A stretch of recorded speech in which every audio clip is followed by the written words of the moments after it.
அப்பா, நீங்கள் கவிதை அல்ல, உரைநடை.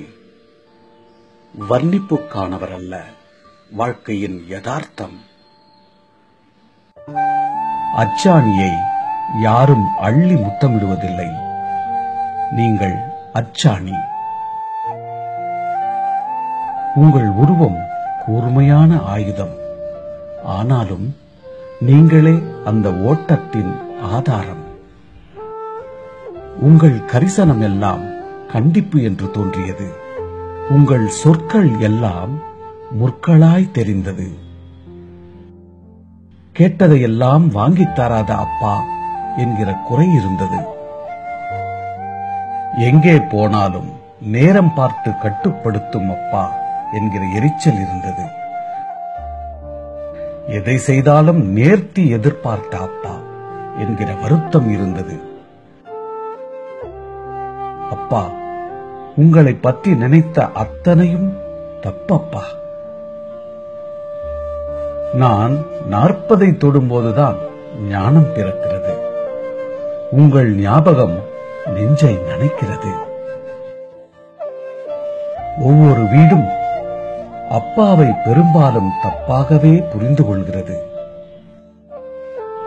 தாய்மடி, அத்தை மடி, காதலி மடி, மனைவி மடி என்று தேடிப்போய் தலை சாய்த்த உலகம் தந்தை மடியின் சுகம் அறிந்ததில்லை. தவறு செய்தபோது அடிக்காமல் திட்டாமல் மௌன விரதம் இருந்து தண்டித்தவர் நீங்கள். வாய்வரை வந்த பொய்கள் உங்கள் கண்களை பார்த்தால் எச்சிலோடு கரைந்துவிடும். என் பிள்ளை என்னை விட உயர வேண்டும் என்று களைக்காமல் சளைக்காமல் உழைத்தவர் நீங்கள்.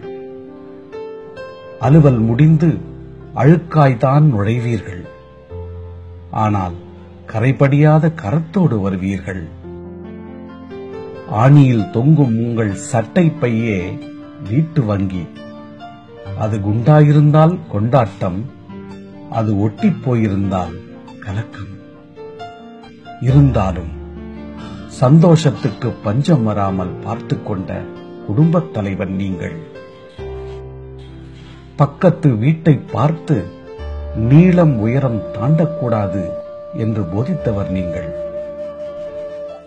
அம்மாவை புகழும் பொழுது சத்தக்குரல், அம்மாவை திட்டும் பொழுது சன்னக்குரல் என்ற புருஷ இங்கிதம் தெரிந்தவர் நீங்கள். உன் அம்மாவை நான் கோபித்தால் பாசம், என் மனைவியை நீ கோபித்தால் மோசம் என்று கட்டியவளை விட்டு கொடுக்காத கண்ணிய கணவன் நீங்கள். வாட்ட வந்த வறுமையை சிரித்து பேசி வழியனுப்பி வைத்தவர் நீங்கள். இழக்கக்கூடாத செல்வம் தன்மானம் என்ற கல்வியை தந்த வீரர் நீங்கள். நான் வென்றபோது தேங்கி விடுவேனோ என்று கைதட்டாமல் கடந்து சென்றீர்கள்.